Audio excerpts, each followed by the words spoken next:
Hello everyone and now welcome to game number 1 here on Last Refuge, This is going to be game number 1 in a series between Lin and Yumiko.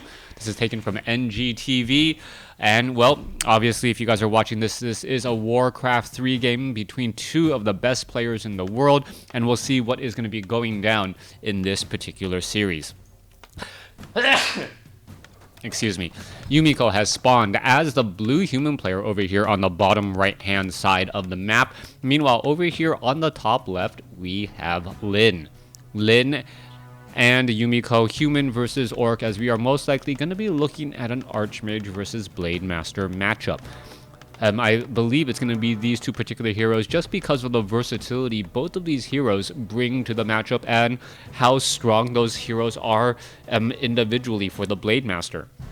Blade Master can harass by himself, cause a lot of damage, and try and push away any sort of heavy creeping that a human player may try to do.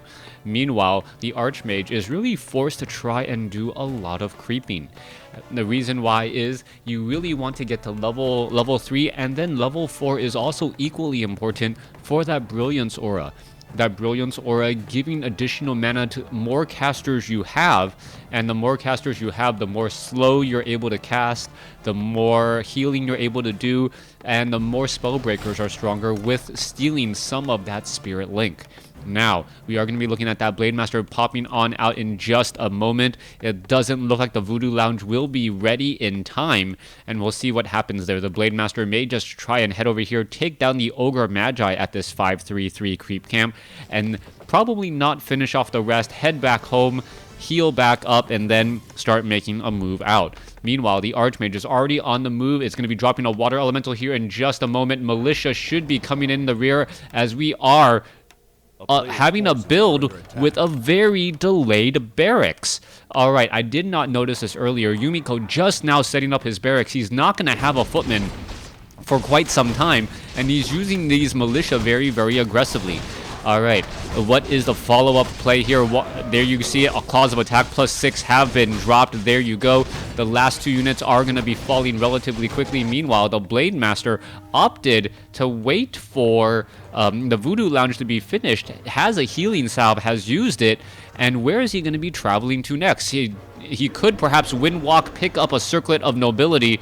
Wait, how come he didn't trigger the shop? There you go. Getting the Circlet of Nobility there, losing a couple of precious seconds though, and we'll see if that comes back to haunt him. Alright, meanwhile, you see the level 1 Null has been taken out. Very important by the Archmage to get to level 2 as quickly as possible. Meanwhile, back across here, you can see the other Null has been taken out as well. Yumiko's Water Elemental could try to do some, well, bit of damage here in just a moment. Trying to initiate that attack altogether. And now you see that the Grunt sees that there is a town hall, but he doesn't know how far that research has gone. He doesn't know how far, I believe, behind he is on the tech. No, he's actually even on tech. I guess orc players don't need as much lumber early on, or I believe Yumiko was just trying to open up, and based on the timing of the tech to tier 2, we may actually be looking at a Beastmaster follow-up instead of a Mountain King. Beastmaster is a little bit better in this situation, I believe, if he's trying to stop those buildings while they're being constructed. Importantly, though, he needs to get to level 3 for level 2 Water Elementals. Otherwise, those Orc Burrows will be able to deal far too much damage and slow them down. Alright, Tome of Intelligence has been picked up there. It does not look like he is going to get to level 3 off of this particular creep camp, as we are looking at the tech to tier 2 just now getting completed. We'll see if he goes for a Mountain King or if he goes for that Beastmaster, which will pretty much set the course for the rest of the game.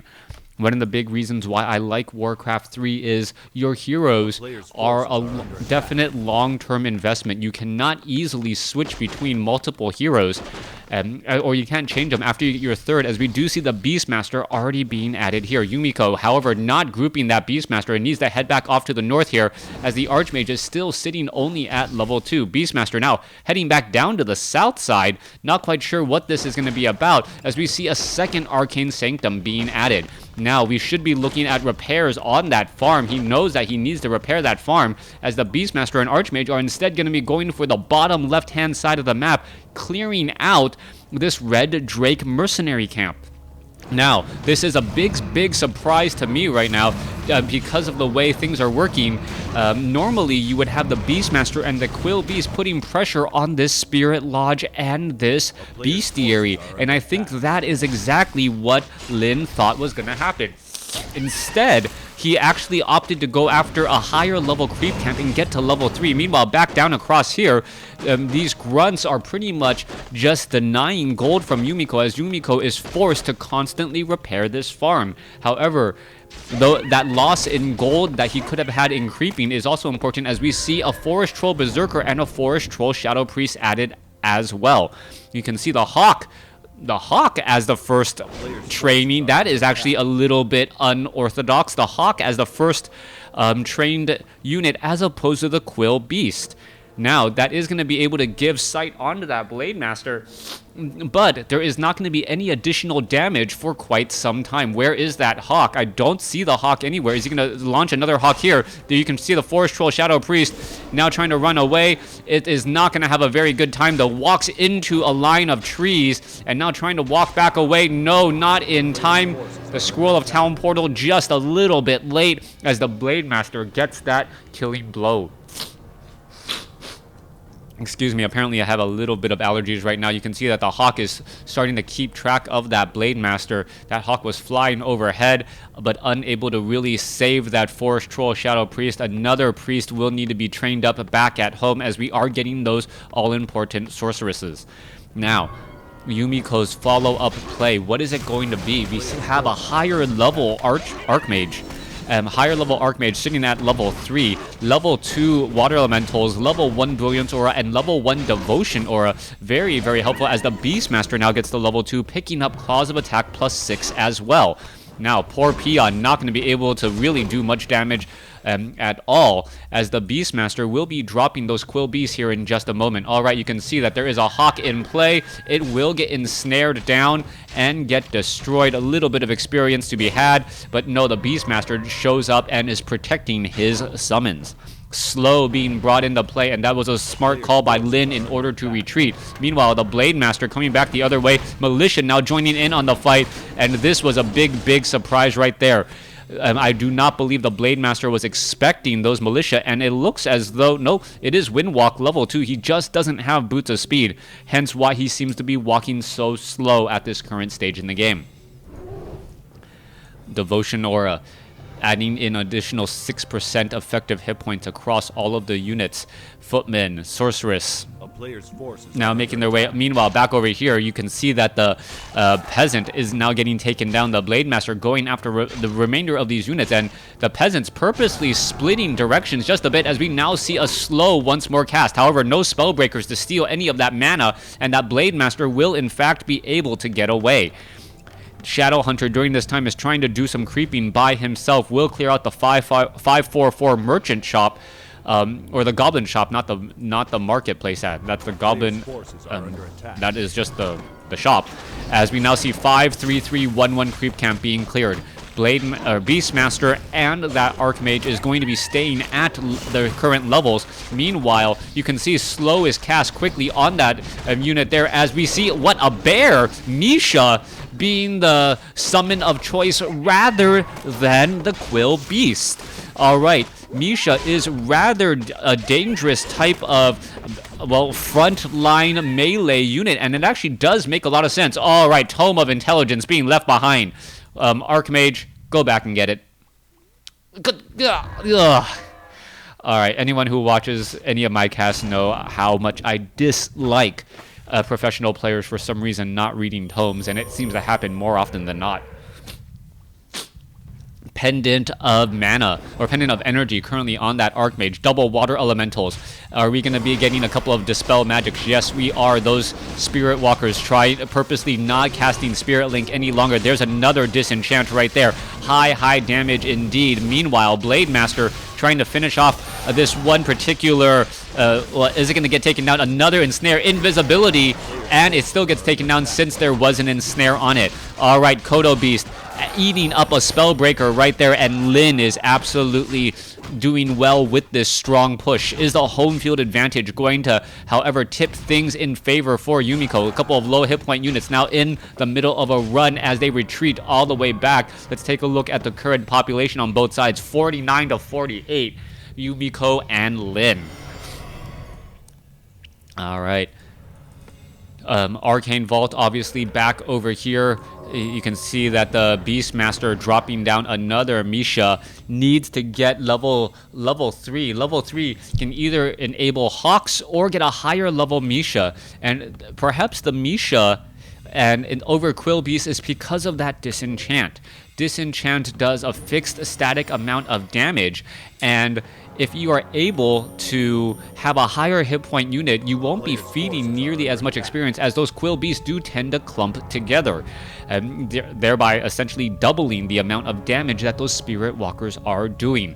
And we'll see how Misha works out, whether or not it can get higher level up, whether it can get a bash or even a blinking ability. But we can currently see 58 compared to 56 supply, as double Spellbreakers now being added in once more. Both sides taking their time, recollecting themselves, getting more and more units ready to go. Grunts, Spirit Walkers, couple of peons to share that Spirit Link. Meanwhile, Spellbreakers, an invisible Hawk keeping track of everything right there, as there goes the ensnare down. Blademaster now being forced to pull back just a bit. That Hawk could be followed. Oh, the Sentry Ward being placed down by Yumiko. Is it going to get spotted? That is the big question right there, as the Kodo Beast and the units are now going to try and engage. All right, Spellbreakers up in that front line, being able to fight down. It could be good dealing damage to those Spirit or those Raiders instead. There is bonus damage there. Meanwhile, the Hawk is not joining in on the fight for some strange reason. Spellbreaker now trying to fight back as we see more disenchants going across. Misha, the bear, still doing a great job there, now being forced to pull back. That looked like the Spellbreaker didn't have the death animation, as we now see both sides continuing the fight. All right, Archmage now in that front line. Water Elemental going after those Spirit Walkers, dealing bonus damage there. Oh, I don't know if that was timed or experience was gathered, but we do see level 4 on that Blademaster. Where is the Shadow Hunter? Shadow Hunter is back away over at the Voodoo Lounge, not partaking of the fight here, getting more mana, and will be able to get some healing waves. This is just going in favor of Lin far too much. Yes, there are some summons out on the field, but there is simply 4 Spirit Walkers keeping them in constant check. Beastmaster is going to be forced to retreat. Is it going to be able to get through? Yes, it will. And are they going to be able to heal back up? The Sorceresses and the Spellbreakers are still in that front line. 48 to 52 supply. We need to see a call to arms. If anything is going to be happening, Kodo Beast is not currently chomping on anything, but 55 to 47 as that Spellbreaker goes down.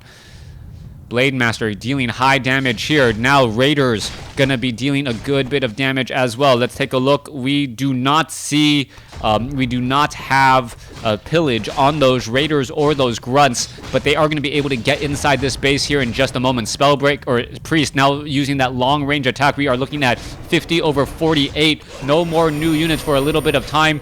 Let's see where the Beastmaster is going to be trying to go next. He needs to heal back up. Scroll of Regeneration no longer on him. Misha going to get taken down, as we are still looking at a strong fight here. Spellbreakers in that front line, perhaps going to be trying to finish off a Grunt. No. Shadow Hunter denies that kill there by healing him back up. Continuing this fight once more. The Spellbreakers are in retreat. More Grunts are coming back in. The Beastmaster never got past level 2, still sitting at level 3, still sitting at level 2. And this is just a big issue here, as the Beastmaster will get taken out. Lin taking game number 1 in this series. Thanks for watching. Thanks for listening. Hope you guys enjoyed game number 1. Lin currently leading Yumiko 1-0.